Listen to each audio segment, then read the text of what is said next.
ಸ್ನೇಹಿತರೆ, ಶುರುವಾಗಿದೆ gold membership program. ಏನಿರುತ್ತೆ ಇದರಲ್ಲಿ? ನಿಮ್ಮ ಬುದ್ಧಿಶಕ್ತಿ ತಿಳುವಳಿಕೆ ಹೆಚ್ಚಿಸೋ ಕರೆಂಟ್ ಪವರ್ ಹೆಸರಿನ ವಿಶೇಷ ಕರೆಂಟ್ ಅಫೇರ್ಸ್ ಪ್ರೋಗ್ರಾಮ್ ಗೋಲ್ಡ್ ಮೆಂಬರ್ಸ್ಗೆ ಮಾತ್ರ ಆಕ್ಸೆಸ್ ಇರುತ್ತೆ.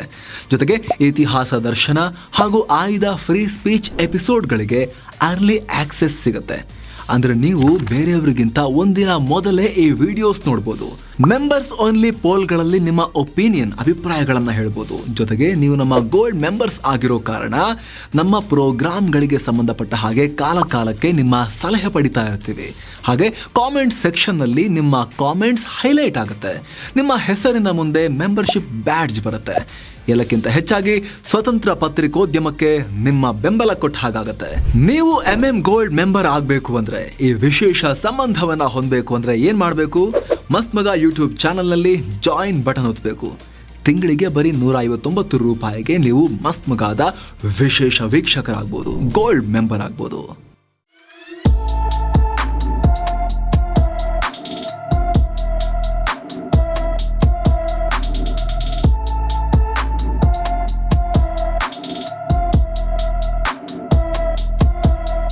ನಮಸ್ಕಾರ ಸ್ನೇಹಿತರೆ, mastmaka.comಗೆ ಸ್ವಾಗತ. ಈ ಹುಡುಗನ ಹೆಸರು ಶ್ರೇಯಸ್ ರೆಡ್ಡಿ ಬೆನಗೇರಿ. ವಯಸ್ಸು 19 ವರ್ಷ. ತೆಲಂಗಾಣ ನಿವಾಸಿಯಾಗಿದ್ದ ಈತ ಅಮೆರಿಕದ ಒಹಾಯೋನಲ್ಲಿ ವ್ಯಾಸಂಗ ಮಾಡ್ತಾ ಇದ್ದ. ಕಳೆದ ಗುರುವಾರ ಶವ ಆಗಿ ಪತ್ತೆಯಾಗಿದ್ದಾನೆ. ಈತಂಗೆ ಏನಾಯಿತು, ಏನು ಕಾರಣ ಗೊತ್ತಿಲ್ಲ. ಈ ಘಟನೆಯಲ್ಲಿ ಯಾವುದೇ ಸಂಚು ದ್ವೇಷ ಏನು ಕಾಣ್ತಿಲ್ಲ ಅಂತ ಅಮೆರಿಕದ ಅಧಿಕಾರಿಗಳು ಹೇಳ್ತಿದ್ದಾರೆ. ಈತ ಏನು ಏನಾದರೂ ಮಾಡ್ಕೊಂಡ ಅಥವಾ ಏನಾದರೂ ಅನಾಹುತ ಆಯ್ತಾ, ಅಪಘಾತ ಆಯ್ತಾ, ಕ್ಲಾರಿಟಿ ಇಲ್ಲ. ಈಗ ಹೈದರಾಬಾದ್ನಲ್ಲಿದ್ದ ಇವರ ತಂದೆ ಮಗನ ದೇಹ ತರಕ್ಕೆ ಅಮೆರಿಕಕ್ಕೆ ಹೋಗಿದ್ದಾರೆ. ಇದು ಒಂದೇ ಅಲ್ಲ, ಜನವರಿ ತಿಂಗಳ ಅಂತ್ಯದಲ್ಲಿ ನೀಲ್ ಆಚಾರ್ಯ ಅನ್ನೋ ವಿದ್ಯಾರ್ಥಿ ಕೂಡ ಕಾಣೆಯಾಗಿದ್ದ. ಈತ ಪಾರ್ಡ್ಯೂ ಯೂನಿವರ್ಸಿಟಿಯಲ್ಲಿ ಕಂಪ್ಯೂಟರ್ ಸೈನ್ಸ್ ಓದ್ತಾ ಇದ್ದ. ಓದೋದ್ರಲ್ಲಿ ಫಸ್ಟ್ ಬೆಂಚ್ ಸ್ಟೂಡೆಂಟ್ ಆಗಿದ್ದ ನೀಲ್ ಒಂದಷ್ಟು ದಿನಗಳ ಕಾಲ ಕಣ್ಮರೆಯಾದ. ಎಲ್ಲಿ ಹೋದ, ಏನಾದ ಒಂದು ಗೊತ್ತಿರಲಿಲ್ಲ. ಕೊನೆಗೆ ಆತನ ತಾಯಿ ಮಿಸ್ಸಿಂಗ್ ಕಂಪ್ಲೇಂಟ್ ಕೊಡೋ ಹೊತ್ತಿಗೆ ಆ ಹುಡುಗನೂ ಜೀವಂತ ಇರಲಿಲ್ಲ. ಕಾಲೇಜ್ ಕ್ಯಾಂಪಸ್ನ ಆವರಣದಲ್ಲಿ ಶವ ಆಗಿ ಪತ್ತೆಯಾಗಿದ್ದ. ಅಗೇನ್ ಕೊಲೆ ಆಯ್ತಾ, ಅವನೇನಾದರೂ ಮಾಡ್ಕೊಂಡ ಅಥವಾ ಅಪಘಾತ ಆಗಿತ್ತಾ? ಏನೂ ಮಾಹಿತಿ ಇಲ್ಲ. ಮರಣೋತ್ತರ ಪರೀಕ್ಷೆಯಲ್ಲೂ ಯಾವುದೇ ಗಾಯದ ಗುರುತಿಲ್ಲ. ವೈದ್ಯರದನ್ನು ಹೇಳಿದ್ರು. ಕಾಲೇಜ್ ಕ್ಯಾಂಪಸ್ನಲ್ಲಿ ಕ್ಯಾಬ್ನಲ್ಲಿ ಡ್ರಾಪ್ ಮಾಡಿದ್ದ ಚಾಲಕ ಮಾತ್ರ ಈತನನ್ನ ಕೊನೆ ಬಾರಿ ನೋಡಿದ್ದು ಅಂತ ಗೊತ್ತಾಯಿತು. ಬುದ್ಧಿವಂತ ಹುಡುಗ ನೀಲ್ ಆಚಾರ್ಯ ಕೂಡ ಈ ರೀತಿ ದುರಂತ ಅಂತ್ಯ ಆದ. ಹಾಗಂತ ಇದೂ ಕೂಡ ಮೊದಲ ಪ್ರಕರಣ ಅಲ್ಲ. ಇದಕ್ಕೂ ಮುನ್ನ ಮತ್ತೊಬ್ಬ ಭಾರತೀಯ ವಿದ್ಯಾರ್ಥಿ ಅಕುಲ್ ಧವನ್ ಅನುಮಾನಾಸ್ಪದ ರೀತಿಯಲ್ಲಿ ಮೃತಪಟ್ಟಿದ್ದ. ವಿವಿಯ ಹೊರಭಾಗದಲ್ಲಿ ಈತನ ಶವ ಪತ್ತೆಯಾಗಿತ್ತು. 18 ವರ್ಷದ ಅಕುಲ್ ಹೈಪೋಥರ್ಮಿಯಾದಿಂದ ಮೃತಪಟ್ಟಿದ್ದಾನೆನ್ನೋ ವರದಿ ಬಂತು. ಆದರೆ ಅನೇಕರು ಇದಕ್ಕೆ ಅನುಮಾನ ವ್ಯಕ್ತಪಡಿಸಿದರು. ಇನ್ನು ಇದಕ್ಕೂ ಹಿಂದೆ ಹೋದರೆ ಹರಿಯಾಣ ಮೂಲದ ವಿವೇಕ್ ಸೈನಿ ಅನ್ನೋ ವಿದ್ಯಾರ್ಥಿ ಕೂಡ ಮೃತಪಟ್ಟಿದ್ದ. ಜನವರಿ 16ನೇ ತಾರೀಕು ಜಾರ್ಜಿಯಾದಲ್ಲಿ ಹತ್ಯೆ ಮಾಡಲಾಗಿತ್ತು. ಅದು ಹತ್ಯೆ ಆಗಿತ್ತು, ಕೊಲೆ. MBA ಓದ್ತಾ ಇದ್ದ ವಿವೇಕ್ ಸೈನಿ ಅಂಗಡಿಯಲ್ಲಿ ಪಾರ್ಟ್ ಟೈಮ್ ಕೆಲಸ ಕೂಡ ಮಾಡ್ತಿದ್ದ. ಆ ಟೈಮ್ನಲ್ಲಿ ಕ್ಷುಲ್ಲಕ ವಿಚಾರಕ್ಕೆ ಜಗಳಾಗಿ ಆತನನ್ನು ಕೊಲೆ ಮಾಡಲಾಗಿತ್ತು. ಇವೆಲ್ಲ ಜಸ್ಟ್ ರೀಸೆಂಟ್ ಎಕ್ಸಾಂಪಲ್ಸ್. ವಿದೇಶಗಳಲ್ಲಿ, ಅದರಲ್ಲೂ ಅಮೆರಿಕದಲ್ಲಿ ಈ ರೀತಿಯ ಹತ್ಯೆಗಳು, ನಿಗೂಢ ಸಾವುಗಳು, ಕಿಡ್ನಾಪ್ಗಳು ಭಾರತೀಯ ವಿದ್ಯಾರ್ಥಿಗಳ ವಿಚಾರದಲ್ಲಿ ರಿಪೀಟ್ ಆಗ್ತಾ ಇದೆ. ಒಂದಲ್ಲ ಎರಡಲ್ಲ, ಕೇವಲ 2024ರಿಂದ ಇಲ್ಲಿ ತನಕ ಹೆಚ್ಚು ಕಮ್ಮಿ 40 ದಿನಗಳ ಅಂತರದಲ್ಲೇ, ಸೀರಿಯಸ್ ಸ್ನೇಹಿತರೆ, ಇದು ಕರೆಕ್ಟಾಗಿ ಕೇಳಿಸ್ಕೊಳ್ಳಿ, 2024ರಲ್ಲಿ ಹೊಸ ವರ್ಷ, ಈ ವರ್ಷದಲ್ಲೇ 40 ದಿನಗಳ ಅಂತರದಲ್ಲೇ 6 ಭಾರತೀಯ ವಿದ್ಯಾರ್ಥಿಗಳು ಅಮೆರಿಕದಲ್ಲಿ ಸಾವನ್ನಪ್ಪಿದ್ದಾರೆ. ಕೆಲವರ ಸಾವಿಗೆ ಕಾರಣನೇ ಗೊತ್ತಿಲ್ಲ, ಮತ್ತು ಕೆಲವರು ಪಾತಕಿಗಳ ಕೈಯಲ್ಲಿ ಕೊಲೆಯಾಗಿದ್ದಾರೆ. ಹಾಗಂತ ಇದು ಅಮೆರಿಕದಲ್ಲಿ ಮಾತ್ರ ಅಲ್ಲ, ವಿದೇಶಕ್ಕೆ ಓದ್ತೀವಿ ಅಂತ ಹೋದ ನೂರಾರು ಮಕ್ಕಳು ನಾನಾ ಕಾರಣಗಳಿಂದ ಉಸಿರು ಚೆಲ್ಲಿದ್ದಾರೆ. ಈಗ ಇದಕ್ಕೆ ಸಂಬಂಧಪಟ್ಟ ದೊಡ್ಡ ನಂಬರ್, 6 ವರ್ಷಗಳಲ್ಲಿ 403 ವಿದ್ಯಾರ್ಥಿಗಳ ಸಾವು. ವಿದೇಶಾಂಗ ಮಂತ್ರಿ ಎಸ್ ಜಯಶಂಕರ್ 2024ರ ಫೆಬ್ರವರಿ 2ನೇ ತಾರೀಕು ಲೋಕಸಭೆಗೆ ವಿದೇಶಗಳಲ್ಲಿ ಮೃತಪಟ್ಟ ಭಾರತೀಯ ವಿದ್ಯಾರ್ಥಿಗಳ ಕುರಿತು ಮಾಹಿತಿಯನ್ನು ಕೊಟ್ಟರು.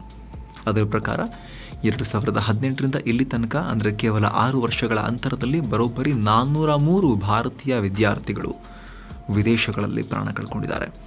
ಈ ಪೈಕಿ ಕೆನಡಾದಲ್ಲಿ ಅತಿ ಹೆಚ್ಚು ವಿದ್ಯಾರ್ಥಿಗಳು ಸಾವನ್ನಪ್ಪಿದ್ದಾರೆ. ಹತ್ಯೆ, ಅಪಘಾತ, ಆರೋಗ್ಯ ಸಮಸ್ಯೆ ಇತ್ಯಾದಿ ಕಾರಣಗಳಿಂದ ಅಲ್ಲಿ 91 ವಿದ್ಯಾರ್ಥಿಗಳು ಮೃತಪಟ್ಟರು. ಇನ್ನು ಬ್ರಿಟನ್ನಲ್ಲೂ ಕಳೆದ 6 ವರ್ಷಗಳಲ್ಲಿ 48 ಭಾರತೀಯ ವಿದ್ಯಾರ್ಥಿಗಳು ಸಾವನ್ನಪ್ಪಿದ್ದಾರೆ. ರಷ್ಯಾದಲ್ಲಿ 40 ವಿದ್ಯಾರ್ಥಿಗಳು, ಅಮೆರಿಕದಲ್ಲಿ 36 ವಿದ್ಯಾರ್ಥಿಗಳು, ಆಸ್ಟ್ರೇಲಿಯಾದಲ್ಲಿ 35 ವಿದ್ಯಾರ್ಥಿಗಳು, ಯುಕ್ರೇನ್ನಲ್ಲಿ 21, ಜರ್ಮನಿಯಲ್ಲಿ 20, ಸೈಪ್ರಸ್ನಲ್ಲಿ 14, ಫಿಲಿಪೈನ್ಸ್, ಕತರ್, ಚೀನಾ, ಕಿರ್ಗಿಸ್ತಾನ್, ಹೀಗೆ ಜಗತ್ತಿನಾದ್ಯಂತ ಓದೋಕೆ ಅಂತ ಹೋದ ಭಾರತೀಯ ವಿದ್ಯಾರ್ಥಿಗಳು ಜೀವಂತ ವಾಪಸ್ ಬಂದಿಲ್ಲ. ಹಾಗಿದ್ರೆ ಯಾಕೆ ಇವರೆಲ್ಲ ಪ್ರಾಣ ಕಳ್ಕೊಳ್ತಿದ್ದಾರೆ? ಇದಕ್ಕೆಲ್ಲ ಮೂಲ ಕಾರಣ ಏನು? ಭಾರತೀಯ ವಿದ್ಯಾರ್ಥಿಗಳಿಗೆ ಯಾಕೆ ಈ ರೀತಿ ಆಗ್ತಾ ಇದೆ? ಸ್ನೇಹಿತರೆ, ಇವತ್ತು ಉನ್ನತ ಶಿಕ್ಷಣ ಅಂದ ತಕ್ಷಣ ಫಾರಿನಲ್ಲಿ ಓದಬೇಕು ಅಂತ ಬಂದಾಗ ವಿದ್ಯಾರ್ಥಿಗಳು ಫಸ್ಟ್ ಆಯ್ಕೆ ಮಾಡಿಕೊಳ್ಳೋದು ಈ ಮೇಲೆ ಹೇಳಿದ ಈ ಟಾಪ್ ದೇಶಗಳನ್ನು. ಕಾರಣ ಅವರು ಕಮ್ಮಿ ಬೆಲೆಯಲ್ಲಿ ಕ್ವಾಲಿಟಿ ಎಜುಕೇಷನ್ ಕೊಡ್ತಾರೆ, ಏನೂ ಭಯ ಇಲ್ಲದೆ ಬದುಕುವುದು, ಕಾನೂನು ಸುವ್ಯವಸ್ಥೆ ಚೆನ್ನಾಗಿರುತ್ತೆ, ಜಗತ್ತಿನಾದ್ಯಂತ ಬರೋ ಎಲ್ಲ ಸ್ಟೂಡೆಂಟ್ಸನ್ನು ಮಾನವ ಹಕ್ಕುಗಳನ್ನು ಗೌರವಿಸ್ತಾರೆ, ಮನುಷ್ಯರನ್ನೆಲ್ಲ ಅಲ್ಲಿ ಚೆನ್ನಾಗಿ ಅಕ್ಸೆಪ್ಟ್ ಮಾಡ್ತಾರೆ, ಯಾವುದೇ ಜಾತಿ ಧರ್ಮ ಫಾರಿನರು ನೇಟಿವ್ ಅಂತ ನೋಡಿದೆ ಅನ್ನೋ ಓಪನ್ ಸೊಸೈಟಿ ಇದೆ ಅನ್ನೋ ಕಾರಣಕ್ಕಾಗಿ. ಮೆಡಿಕಲ್ ಸಿಸ್ಟಮ್ ಕೂಡ ಆರಾಮಿರುತ್ತೆ ಅನ್ನೋ ಧೈರ್ಯದ ಮೇಲೆ ಪೇರೆಂಟ್ಸ್ ಕೂಡ ಕಳಿಸ್ಕೊಡ್ತಾರೆ, ಹೆಮ್ಮೆ ಕೂಡ ಇರುತ್ತೆ ಫಾರಿನಲ್ಲಿ ಓದಿಸ್ತಾ ಇದ್ದೀವಿ ಅಂತ. ಆದರೆ ಅಂಥ ದೇಶಗಳಲ್ಲೇ ಈಗ ಈ ರೀತಿ ಬ್ಯಾಕ್ ಟು ಬ್ಯಾಕ್ ಭಾರತೀಯ ವಿದ್ಯಾರ್ಥಿಗಳು ಸಾವನ್ನಪ್ಪಿರೋ ಸುದ್ದಿ ಬರ್ತಿರೋದು ಆಘಾತಕಾರಿ. ಹೇಳೋರಿಲ್ಲ ಕೇಳೋರಿಲ್ಲ, ದೂರದಲ್ಲೆಲ್ಲೋ ಬರ್ತಾನೆ ಇದೆ ಸುದ್ದಿ. ನಿಮಗೆ ಗೊತ್ತಿರಲಿ, ಅಮೆರಿಕದಲ್ಲಿ ಇವತ್ತಿಗೂ 3 ಲಕ್ಷ ಭಾರತೀಯ ವಿದ್ಯಾರ್ಥಿಗಳಿದ್ದಾರೆ. 3 ಲಕ್ಷ ವೀಸಾ ತಗೊಂಡು ಇನ್ನೂ ಹೋಗ್ತಾನೆ ಇದ್ದಾರೆ. ಅಮೆರಿಕ ಹಾಗೂ ಭಾರತದ ಸಂಬಂಧ ಚೆನ್ನಾಗಾದ್ಮೇಲಂತೂ ಇದಿನ್ನೂ ಜಾಸ್ತಿ ಆಗಿದೆ. ಕೆನಡಾದಲ್ಲೂ ಒಂದಲ್ಲ ಎರಡಲ್ಲ 3,19,130 ಭಾರತೀಯ ವಿದ್ಯಾರ್ಥಿಗಳಿದ್ದಾರೆ. ಅಲ್ಲಿಗೂ ವಿದ್ಯಾಭ್ಯಾಸಕ್ಕೆ ಹೋಗೋರ ಸಂಖ್ಯೆ ಜಾಸ್ತಿ ಇದೆ. ಆಸ್ಟ್ರೇಲಿಯಾ, ಬ್ರಿಟನ್, ಜರ್ಮನಿಯಂತಹ ದೇಶಗಳಲ್ಲೂ ಸಾವಿರಾರು ವಿದ್ಯಾರ್ಥಿಗಳು ಎಜುಕೇಷನ್ ಮಾಡ್ತಿದ್ದಾರೆ. ಅಷ್ಟೆಲ್ಲ ಇದ್ದರೂ ಹೆಚ್ಚಿನ ಗಮನ ಕೊಡೋಕ್ಕಾಗ್ತಾ ಇಲ್ಲ. ನಿರಂತರವಾಗಿ ಈ ವಿದ್ಯಾರ್ಥಿಗಳ ಸಾವಿನ ಸುದ್ದಿ ಬರ್ತಾನೆ ಇದೆ. ಕೇವಲ 6 ವರ್ಷಗಳಲ್ಲೇ 400ಕ್ಕೂ ಅಧಿಕ ಪ್ರತಿಭಾನ್ವಿತ ವಿದ್ಯಾರ್ಥಿಗಳು ಪ್ರಾಣ ಚೆಲ್ಲಿದ್ದಾರೆ. ಹಾಗಿದ್ರೆ ಇದರಲ್ಲಿ ತಪ್ಪಿಯಾರದು? ವಿದೇಶಗಳಲ್ಲಿ ಸೇಫ್ಟಿ ಇಲ್ವಾ? ಅಲ್ಲಿನ ಸರ್ಕಾರಗಳು ವಿದೇಶಿ ವಿದ್ಯಾರ್ಥಿಗಳನ್ನು ಅಸಡ್ಡೆ ಮಾಡ್ತಿದ್ದಾರೆ. ಭಾರತದ ರಾಯಭಾರ ಅಧಿಕಾರಿಗಳು ಅಲ್ಲಿನ ವಿದ್ಯಾರ್ಥಿಗಳನ್ನು ಸಂಪರ್ಕ ಮಾಡೋದ್ರಲ್ಲಿ ಎಡವುತ್ತಾ ಇದ್ದಾರೆ, ಅಥವಾ ಮಾರ್ಗದರ್ಶನವನ್ನು ವಿದ್ಯಾರ್ಥಿಗಳೇ ಕಟ್ಟುನಿಟ್ಟಾಗಿ ಪಾಲಿಸ್ತಾ ಇಲ್ವಾ? ಗೈಡ್ಲೈನ್ಸನ್ನು, ಮಾರ್ಗಸೂಚಿಗಳನ್ನು, ಎಲ್ಲ ಅನುಮಾನ ಮೂಡ್ತಾ ಇದೆ. ಅದರಲ್ಲೂ ಭಾರತೀಯ ವಿದ್ಯಾರ್ಥಿಗಳ ಸಾವಿನ ರೂಪಗಳನ್ನು ನೋಡ್ತಾ ಇದ್ರೆ, ಸ್ವರೂಪವನ್ನು ನೋಡ್ತಾ ಇದ್ರೆ ಯಾವೆಲ್ಲ ಸಮಸ್ಯೆ ಇದೆ ಅನ್ನೋದು ಅರ್ಥ ಆಗುತ್ತೆ. ಈಗ ನೋಡಿ, ಹೆಚ್ಚಿನ ವಿದ್ಯಾರ್ಥಿಗಳ ಸಾವುಗಳ ಹಿಂದೆ ದ್ವೇಷದ ಕಾರಣ ಕೂಡ ಇದೆ. 2022ರಲ್ಲಿ 22 ವರ್ಷದ ವರುಣ್ ಮನೀಶ್ ಅನ್ನೋ ಹುಡುಗನನ್ನು ದ್ವೇಷದ ಕಾರಣಕ್ಕೇ ಹತ್ಯೆ ಮಾಡಲಾಗಿತ್ತು. ಮಿಸೌರಿ ಯೂನಿವರ್ಸಿಟಿಯಲ್ಲಿ 20 ವರ್ಷದ ಭಾರತೀಯ ಮೂಲದ ವಿದ್ಯಾರ್ಥಿಯೊಬ್ಬನನ್ನು ತಿಂಗಳಾಂಗಟ್ಟಲೆ ಸೆರೆಲಿಟ್ಟು ದೌರ್ಜನ್ಯ ಕೂಡ ಮಾಡಲಾಗಿತ್ತು. ಎಷ್ಟರ ಮಟ್ಟಿಗೆ ಅಂದರೆ ಅವನ ಬೆನ್ನು ಮೂಳೆನೇ ಮುರಿದು ಹಾಕಿದರು, ಕೆಲವರನ್ನ ಕಿಡ್ನಾಪ್ ಮಾಡಲಾಗಿತ್ತು. ಇವು ಎಲ್ಲೋ ಒಂದು ಕಡೆ ಭಾರತೀಯ ವಿದ್ಯಾರ್ಥಿಗಳಲ್ಲಿ, ಪೋಷಕರಲ್ಲಿ ಭಯ ಮೂಡಿಸ್ತಾ ಇವೆ. ಫಾರಿನ್ನಲ್ಲಿರೋದು ಸೇಫಾ ಅನ್ನೋ ಭಾವನೆ ಮೂಡಿಸ್ತಾ ಇದೆ. ಭಾರತದಲ್ಲಾದರೆ ಹೇಳೋರು ಕೇಳೋರು ಇದ್ದಾರೆ. ಇಲ್ಲೊಂದು ನಾವು ಆರಿಸಿರೋ ಸರ್ಕಾರ ಇದೆ, ನಮ್ಮ ಪೊಲೀಸ್ ಸ್ಟೇಷನ್ ಇದೆ, ನಮ್ಮ ಪೊಲೀಸರು ಇರ್ತಾರೆ, ನಮ್ಮ ಸೊಸೈಟಿ ಇದೆ, ಜಗಳನಾದರೂ ಆಡ್ಬೋದು. ಅಲ್ಲಿ ಯಾರನ್ನು ಕೇಳೋಣ? 2017ರಲ್ಲಿ ನಡೆದ ಸರ್ವೆ ಕೂಡ ಇದೇ ರೀತಿ ಹೇಳಿತ್ತು. ಅಮೆರಿಕದಲ್ಲಿರೋ ವಿದ್ಯಾರ್ಥಿಗಳ ಪೈಕಿ ಸಮೀಕ್ಷೆಯಲ್ಲಿ ಪಾಲ್ಗೊಂಡ 80% ವಿದ್ಯಾರ್ಥಿಗಳು ನಮಗೆ ದೈಹಿಕ ಸುರಕ್ಷತೆಯ ಭಯ ಇದೆ ಅಂತ ಹೇಳಿದ್ರು. ಆದರೆ ನಮ್ಮ ಮೇಲೆ ಜನಾಂಗೀಯ ಹಲ್ಲೆ ಅಥವಾ ಬೇರೆ ಬೇರೆ ಕಾರಣಗಳನ್ನು ಕೊಟ್ಟು ಹಲ್ಲೆ ಮಾಡಬಹುದು, ಆ ಆತಂಕ ನಮಗಿದೆ ಅಂತ ಹೇಳ್ಕೊಂಡಿದ್ರು. ಹಾಗಂತ ಇದೊಂದೇ ಅಲ್ಲ, ಜಾಗತಿಕ ಬೆಳವಣಿಗೆಗಳು ಹಾಗೂ ಭಾರತದಲ್ಲಿನ ಬೆಳವಣಿಗೆಗಳು ಕೂಡ ಭಾರತೀಯ ವಿದ್ಯಾರ್ಥಿಗಳ ಮೇಲೆ ಪ್ರಭಾವ ಬೀರ್ತಾ ಇವೆ, ಹಲ್ಲೆಗಳಿಗೆ ಕಾರಣ ಆಗ್ತಾ ಇವೆ.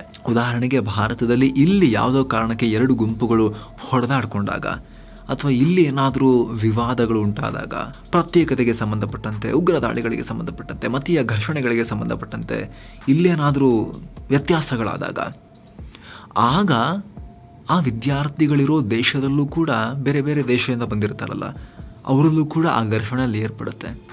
ಮಾತಿಗೆ ಮಾತು ಬೆಳೆದಲ್ಲ, ಅಷ್ಟಿಗೆ ಹೊಡೆದಾಡೋ ಮಟ್ಟಕ್ಕೆ ಹೋಗುತ್ತೆ. ಕೆಲವೊಂದು ಸಲ ಕಾಲೇಜು ಕ್ಯಾಂಪಸ್ಗಳಲ್ಲೂ ಹೊಡೆದಾಟ, ಬಡಿದಾಟ ಎಲ್ಲ ಆಗಿದೆ. ಈ ಬಡಿದಾಟಗಳಿಂದಲೂ ದ್ವೇಷ, ಹಲ್ಲೆ, ಹತ್ಯೆಗಳಾದ ಉದಾಹರಣೆಗಳಿವೆ. ಖಿನ್ನತೆಯಲ್ಲಿದ್ದಾರಾ ವಿದ್ಯಾರ್ಥಿಗಳು? ಸ್ನೇಹಿತರೆ, ತಮಿಳುನಾಡು ಸೇರಿ ಇಡೀ ದೇಶದಲ್ಲಿ ವಿದ್ಯಾರ್ಥಿಗಳ ಈ ರೀತಿಯ ಸಮಸ್ಯೆ, ಖಿನ್ನತೆಯ ಸಮಸ್ಯೆ ಜಾಸ್ತಿ ರಿಪೋರ್ಟ್ ಆಗ್ತಾ ಇದೆ. ಅವರು ದುಡುಕಿನ ನಿರ್ಧಾರಗಳನ್ನು ತಗೊಳ್ಳೋದೆಲ್ಲ ಪದೇ ಪದೇ ವರದಿ ಆಗ್ತಾ ಇದೆ. ಮೊನ್ನೆ ಕೂಡ ಪರೀಕ್ಷೆ ಪಾಸ್ ಮಾಡೋಕ್ಕಾಗಲ್ಲ ಅಂತ ಹೇಳಿ ವಿದ್ಯಾರ್ಥಿನಿಯೊಬ್ಬಳು ಕೆಟ್ಟ ನಿರ್ಧಾರವನ್ನು ತಗೊಂಡಿದ್ಲು.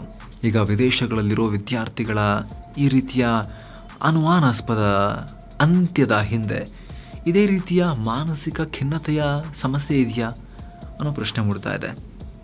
ವಿದ್ಯಾರ್ಥಿಗಳು ಪ್ರೆಷರ್ಗೊಳಗಾಗ್ತಿದ್ದಾರಾ, ಅಥವಾ ಫ್ಯಾಮಿಲಿ ಬಿಟ್ಟು ದೂರ ಇದ್ದೀವಿ ಅನ್ನೋ ಫೀಲ್ ಕಾಡ್ತಾ ಇದೆಯಾ ಅನ್ನೋ ಪ್ರಶ್ನೆಗಳೆಲ್ಲ ಇವೆ. The institute of international education ಅನ್ನೋ ಅಮೆರಿಕ ಮೂಲದ ಸಂಸ್ಥೆ ಕೂಡ ಇದನ್ನೇ ವರದಿ ಮಾಡಿತ್ತು. ಅಮೆರಿಕದಲ್ಲಿರೋ ದೊಡ್ಡ ಸಂಖ್ಯೆಯ ಭಾರತೀಯ ವಿದ್ಯಾರ್ಥಿಗಳಿಗೆ ಅಮೆರಿಕದಲ್ಲಿರೋಕೆ ಇಷ್ಟ ಇಲ್ಲ, ಅವರು ತಮ್ಮ ದೇಶಕ್ಕೆ ಹೋಗೋಕೆ ಇಷ್ಟಪಡ್ತಾರೆ ಅಂತ ಸಮೀಕ್ಷೆಯಲ್ಲಿ ಹೇಳಿತ್ತು. ಯಾಕಂದರೆ ಇಲ್ಲಿ ಫ್ಯಾಮಿಲಿ ಬಿಟ್ಟು ಹೋಗಿರ್ತಾರೆ, ಅಲ್ಲಿ ನೋಡಿದ್ರೆ ಏಕಾಂಗಿ, ಗೆಳೆಯ ಗೆಳತಿಯರಿಲ್ಲ, ಗೆಳೆಯ ಗೆಳತಿಯರನ್ನು ಮಾಡ್ಕೊಳ್ಳೋಣ ಅಂದರೆ ಅಲ್ಲೂ ಕೂಡ ಇವರಿಗೆ ಸೂಟಬಲ್ ಯಾರು ಕೂಡಲೇ ಸಿಗಲ್ಲ. ಯಾಕಂದರೆ ಬೇರೆ ದೇಶ, ಅಲ್ಲಿನ ಜನರಿಗೆ ಇವರು ಸೆಟ್ ಆಗಲ್ಲ, ಇವರು ಅಲ್ಲಿನ ಜನಕ್ಕೆ ಸೆಟ್ ಆಗಲ್ಲ, ಅವ್ರು ಬೇರೆ ಥರ ನೋಡ್ತಾರೆ. ಈ ಥರದ್ದೆಲ್ಲ ಸಮಸ್ಯೆಗಳಿರುತ್ತೆ. ಅಷ್ಟೇ ಅಲ್ಲ, ಅಮೆರಿಕದಲ್ಲಿ ಓದ್ತಿರೋ ಎಷ್ಟೋ ಮಕ್ಕಳಿಗೆ ಖಿನ್ನತೆ ಇದೆ ಅನ್ನೋ ಸುದ್ದಿ ಇದೆ. ತುಂಬ ಮಕ್ಕಳಿಗೆ 18 ವರ್ಷ ಕೂಡ ದಾಟಿರಲ್ಲ. ಅವರಿಗೆ ಬುದ್ಧಿ ಕಡಿಮೆ, ಜೊತೆಗೆ ಡಿಸಿಷನ್ ತಗೊಳ್ಳೋ ಎಬಿಲಿಟಿ ಕೂಡ ಇರೋದಿಲ್ಲ. ಅವರ ಆರೋಗ್ಯದ ಬಗ್ಗೆ, ಅವರ ಮಾನಸಿಕ ಸ್ಥಿತಿಗತಿ ಬಗ್ಗೆ ಅವರಿಗೆ ನಾಲೆಡ್ಜಿನ ಕೊರತೆ ಇರುತ್ತೆ. ಹೀಗಾಗಿ ಇಲ್ಲಿನ ಸರ್ಕಾರಗಳು ಈ ವಿಚಾರದ ಬಗ್ಗೆ ಸೂಕ್ತ ಕಾಳಜಿ ವಹಿಸಬೇಕು. ಇಲ್ಲಾಂದರೆ ಅಲ್ಲಿರೋ ವಿದ್ಯಾರ್ಥಿಗಳಿಗೆ, ಇಲ್ಲಿ ವಿದೇಶಕ್ಕೆ ಹೋಗಿ ಶಿಕ್ಷಣ ಪಡೆಯುವ ಆಸೆ ಇರೋ ವಿದ್ಯಾರ್ಥಿಗಳಿಗೆ ಕೆಟ್ಟ ರೀತಿಯಲ್ಲಿ ಭಯ ಶುರುವಾಗುತ್ತೆ. ಪೇರೆಂಟ್ಸ್ ಕೂಡ ಹೆದರ್ಕೊಳ್ತಾರೆ.